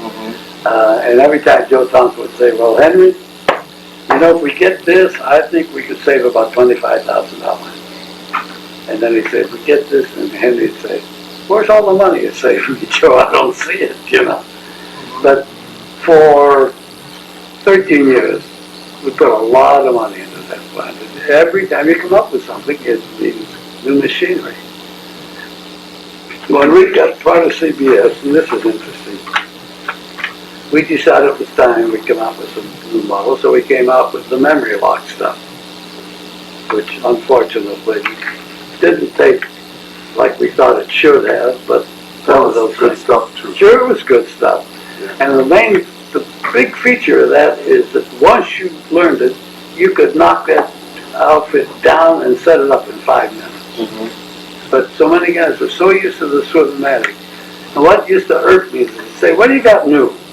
And finally when they come out with something new, like Mahoney in Vegas said, what'd you do this for? I said, Mo, you always ask me what was new, now you're asking me why we did this. He said, well, we're going to have parts. I said, we'll have the parts for a while. And we did, and eventually, you know, you run out. But we wanted to design a new hi-hat, so we came out with the Memri-Loc stuff. And when we first came out with the hi-hat design, we sent it over to the R&D department. They sat down and studied it. We told them what we wanted. And we got back a letter and said, as close as we could figure, the tooling to produce this hi-hat would cost $30,000. How many of these can you sell? Well, it's business. So we said, what do you think? So we figured, well, it was X amount. I don't remember the figure. But let's just say $1,500 a year, you know. Let's just say that. So we sat down and wrote an inter-office memo back telling them what we could do. They wrote back and said, they're sorry to tell us that that's the best we can do. For what it would cost for the tooling and the cost of manufacture, it wouldn't be feasible, and forget it. And we were so disappointed. Now, these were the 3 of us in the marketing end of it. We said, what do you think? Can we do better? I said, well, we'll have to get the sales force together and tell them, this is what we have to do. And I said, the worst that can happen to us, we'll fall flat on our face and we'll get fired. That's the worst that can happen to us. They can't kill us. And I said, okay. We quadrupled the goal over what we had. We said, we will sell this many. Now, I don't remember the exact figures I'm telling you. And they came back, they said, okay, if you can sell that many, we'll do it. And you know, we went over it. We had our fingers crossed. $30,000 for tooling for a hi-hat. See, the average person doesn't realize that. Which hi-hat was that you were saying? The Swivomatic or Memri-Loc. Memri-Loc, okay. The Swivomatic, I'll give you an interesting story on that. As I told you, we used to buy from Walberg Auge and Camp Goat.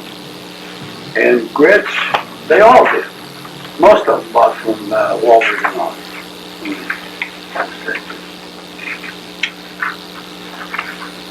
What's happening?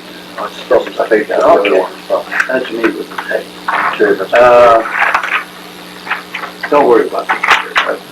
These aren't collectors, you know. So, I want to show you something. Gretsch used to use this hi-hat. Not if you recall. And the bad thing about this is that it had no solidity to it. Walberg made this hi-hat, I think. No, this is the one that Gretsch had. I'll take that back. They had another hi-hat. This one. This one. See that bass? This was a good hi-hat. Although most of the programs, as I told you, use this.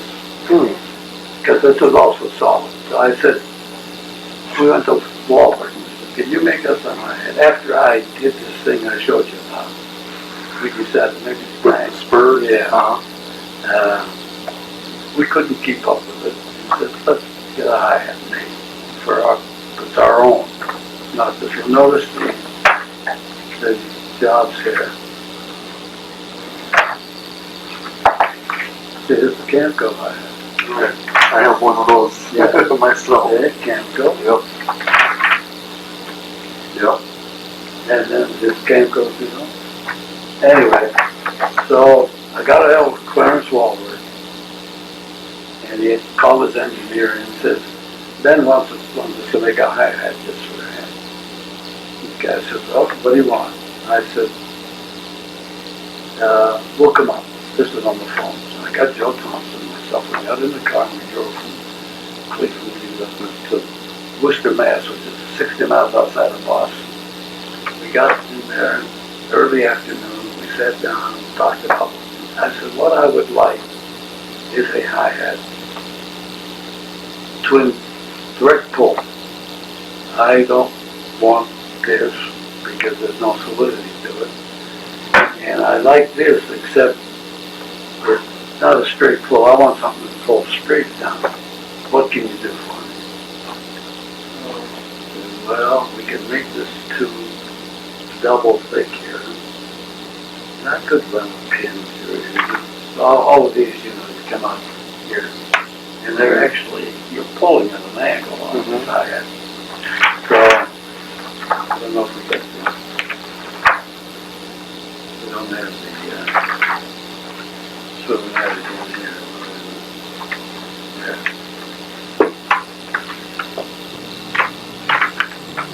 I don't know where I dropped it in the car. Okay, here it is.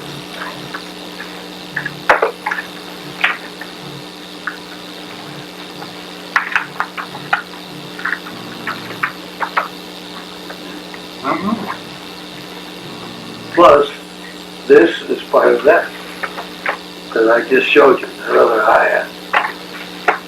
It has a solid feel. I said, I want legs that look like our tom-tom. So that no one else had legs that looked like this. Plus, it gave it a good support. And I always, we had special wing screws made. I used to tell the guys, thank you, wing screws, I grab a hold of it, I got something. Right. There's so much flimsy stuff out there. I want you to know that between the three of us, one afternoon and the next morning, we designed this hi-hat. No drawings. No drawings. I told him what I wanted. And he got hold of it. He says, bring me the die for the sousaphone sting. And that's how we made these, from the arms of the sousaphone sting. Huh. See, they made all kinds of stands at Walberg. And then he'd say, bring me this, we'll try this. And the footboard and everything. One afternoon and one morning we designed this hi-hat. I'll be darned. And yet, and they couldn't keep up with it. They couldn't keep up. And finally, Claire, you know what you're making me do? Well, I'm making this, the manufacturing is ourselves, and we did. Then we started manufacturing. Being around Dayton, Ohio, Covington, Ohio, that was a hotbed of machine shops. Very much of the automobile parts, I should say parts, accessories, were supplied out of that area. The fellow who did our plating was the fellow who invented the finish on the bumpers. Sold it to General Motors and Ford. Made a fortune. You mean like chrome plating or? To adhere to the metal. And they used to do our plating. And the guy who came up with the idea of supplying the automobile plating, he had his own little workshop there and he was always looking around.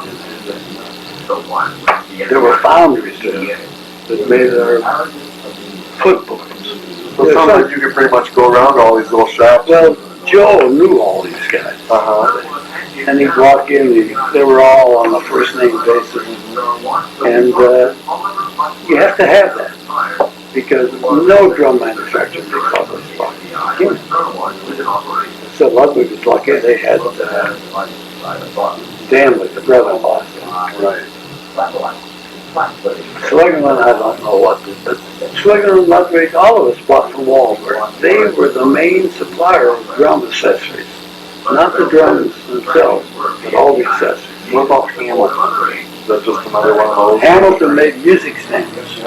And we had, and Grossman had a lot of Hamilton music stands. I just had John Aldrich ask me about those. This is the top of a Hamilton stand. This, I'll show you. This is the bottom. You take this top and put it on this stand, you had a Hamilton concert drum stand. The only, they was a double flanges. When we came up with this drum stuff, there were some bad stools on the market. We sat on them, they wobbled. We came out, and this was adjustable. Once you adjust it, you didn't make a change. It had a thread of rod that was pulled up. All we had to do was loosen the ring and pull it out. And it was made with a wood, a piece of thick plywood, cut it up, padded it, and it wasn't soft. Because I had back up and I knew what it was soft. We stole it water. Then I would get the guys and I'd say, you know, it's very important when we put a hook on so the bass player or the guitar players do it. Oh, yeah. We did that with a lot of stuff, you know, to give it more than one purpose. And it saved money, but we did this. And I'd say to the guys, now it's very important that you have a spool that's solid and sits where you put it. It doesn't wobble. And every time you set it the same. And I said, you have minute adjustments here. Most of the drums are going to say tubing with holes in it. It's either too low at this part or too high at this part. This you could record it an inch. And I said, find the guys that very important for your comfort that you have our Swivomatic foot pedal, which you know about. Lots of adjustment there. And the stool. And set it in a way, depending on how high. The higher you sit, the lower you want your footboard. If you sit low, then it's easy to bring your foot right. Or if you stretch out. Now, Buddy sat back away from the drums more than the average drummer. So when he first got the pedal, he had difficulty. And I said, it's got to work. Finally, we figured out a way to adjust it. Because sitting back, his foot was at this angle. And Buddy was taller. Bring it pretty much up. Yeah, up more than the average person. And I used to explain to him how you can do all these adjustments. And I said, fellow, how you doing? He said, well, I said, when you're not sitting at the proper height, according to your pedal. When you buy a Ludwig pedal, I said, that's it. You can't do anything with it. This one you can change. And that made a difference. Fellas didn't realize that.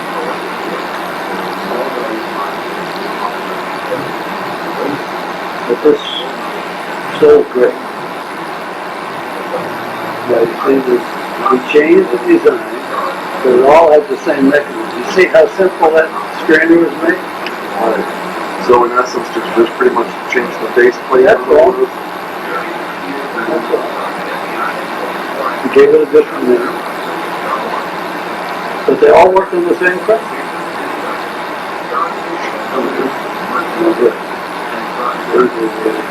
Not honestly.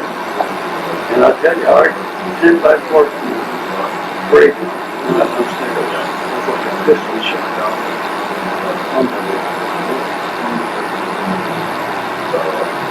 You know, I don't even know that I've ever heard of nylon snare. It made sense. Yeah. You see a lot of wires, and now I've seen people custom make snares with just like, I'd say just a steel wire. It's not coiled or anything. But, you know, everybody's looking for a different sound. It's one of those things. It's amazing.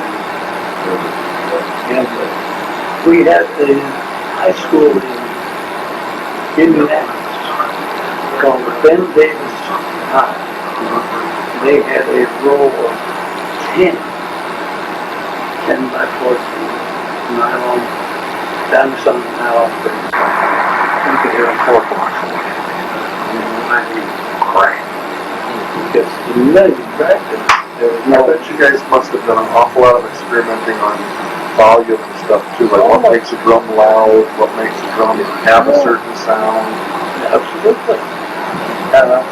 We came out at one time with an external muffler for the snare. Oh, was that just a clip-on deal? Right. Oh, sure. Yeah, they made sense. Better on the Memri-Loc man. Right.